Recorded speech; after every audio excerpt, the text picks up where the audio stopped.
Hey everyone, let's talk about something super important today, exercise. I'm talking about why exercise is the new survival skill. Think about it.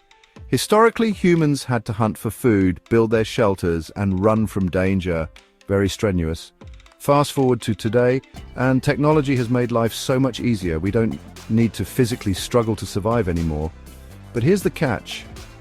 All those conveniences mean we're moving a lot less. And that's a problem. Our bodies are designed for movement.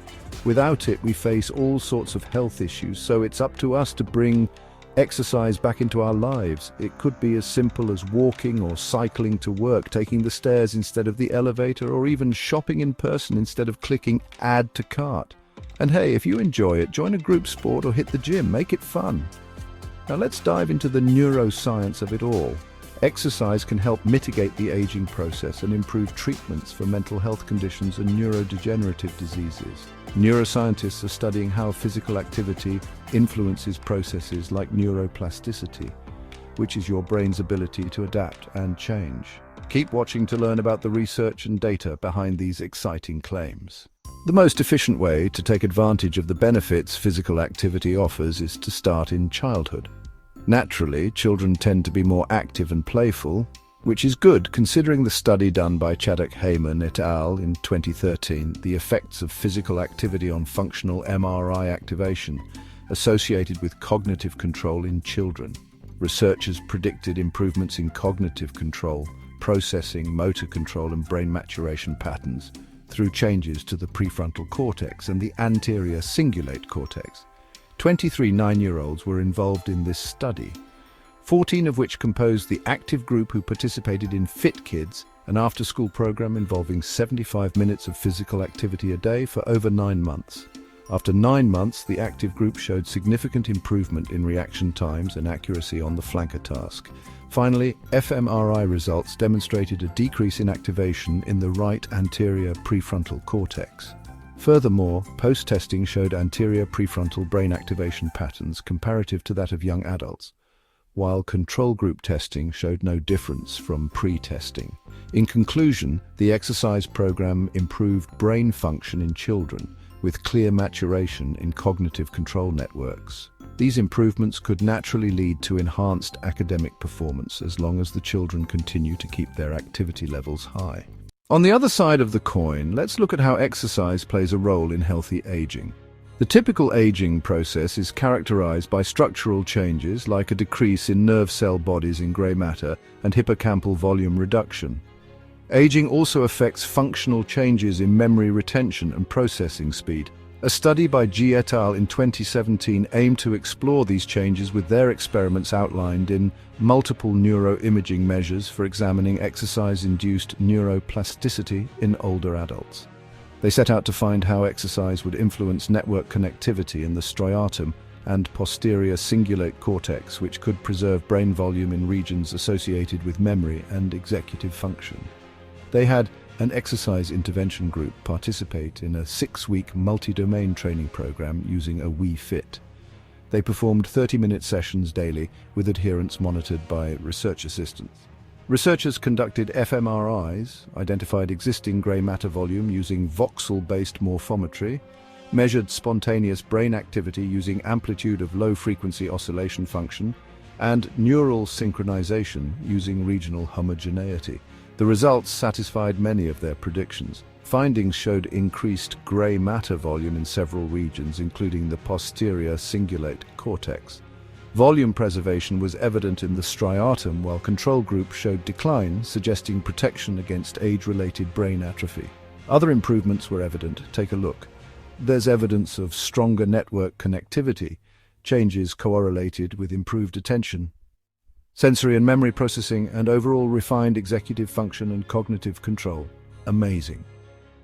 Overall, the results of this study show the effect of exercise as a promising strategy for enhanced neuroplasticity and maintaining cognitive function in aging.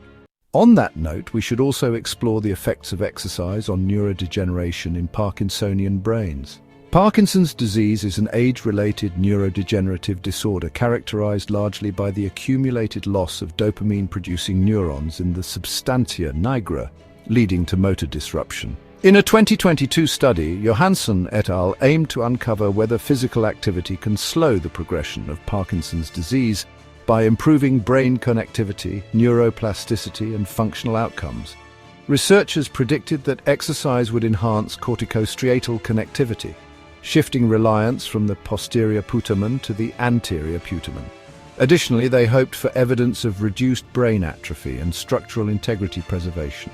26 Parkinson's patients performed aerobic cycling for approximately 45 minutes, 3 times a week for 6 months. Another 26 engaged in stretching and flexibility exercises as part of the active control group. Functional MRI results showed increased functional connectivity in the corticostriatal sensorimotor network, as predicted. This shift acts as a compensatory neuroplasticity mechanism to help motor symptoms. Improvements in cognitive control and attention are likely due to an increased connectivity in the right frontoparietal network observed in fMRI. Voxel-based morphometry measures show reduced global brain atrophy compared to the control group, who continued to experience brain volume loss. Diffusion-weighted imaging showed no positive effect on grey matter volume or substantia nigra tissue. In conclusion, aerobic exercise can help stabilize symptoms in PD and counteract disease-related network changes, but cannot reverse neurodegeneration or restore damaged regions. However, it can be a neuroprotective strategy against global brain atrophy. If you aren't yet convinced, let's explore the effects of exercise in depressed brains. In 2017, Gurguvelli et al. Investigated the role of physical exercise as a medical intervention in the case of major depressive disorder in their paper. Exercise promotes neuroplasticity in both healthy and depressed brains. It was predicted that an 8-week exercise regimen would lead to improved hippocampal function, enhanced memory performance, and reduction in depressive symptoms. They each underwent individualized, structured, and supervised training programs consisting of resistance and aerobic training. After the 8-week intervention, depression scores showed a significant reduction. fMRI findings show a decrease in hippocampal activity, suggesting increased neural efficiency. Finally, whole brain analysis demonstrated reduced activation in several memory-related brain regions, including the left posterior inculate, the medial superior cingulate cortex, and the post-central superior parietal gyrus.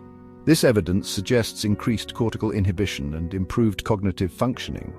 Decreased activity in the right occipital cortex, the left occipital/fusiform cortex, and the left precentral gyrus may reflect improved emotional regulation and reduced hyperactivity in networks associated with depression.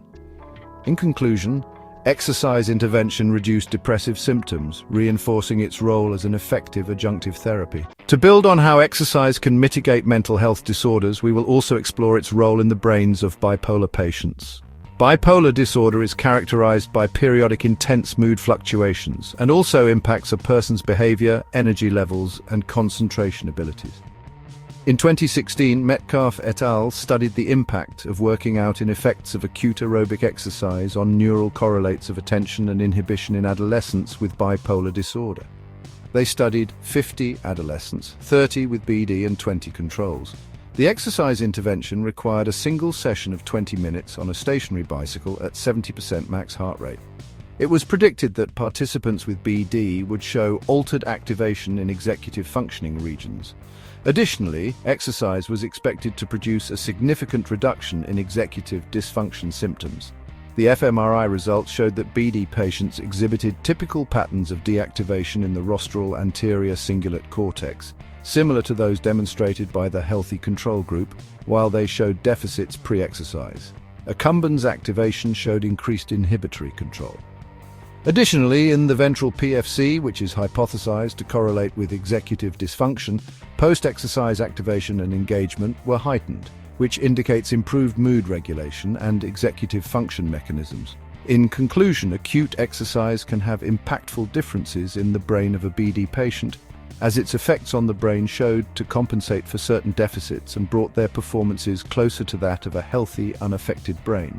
Overall, exercise proves to have common positive effects on neuroplasticity, grey matter volume, structural connectivity, attention and memory, and so much more. These are just some of the reasons why physical exercise is so important from the beginning to the end of our lives and can support us through the obstacles in between.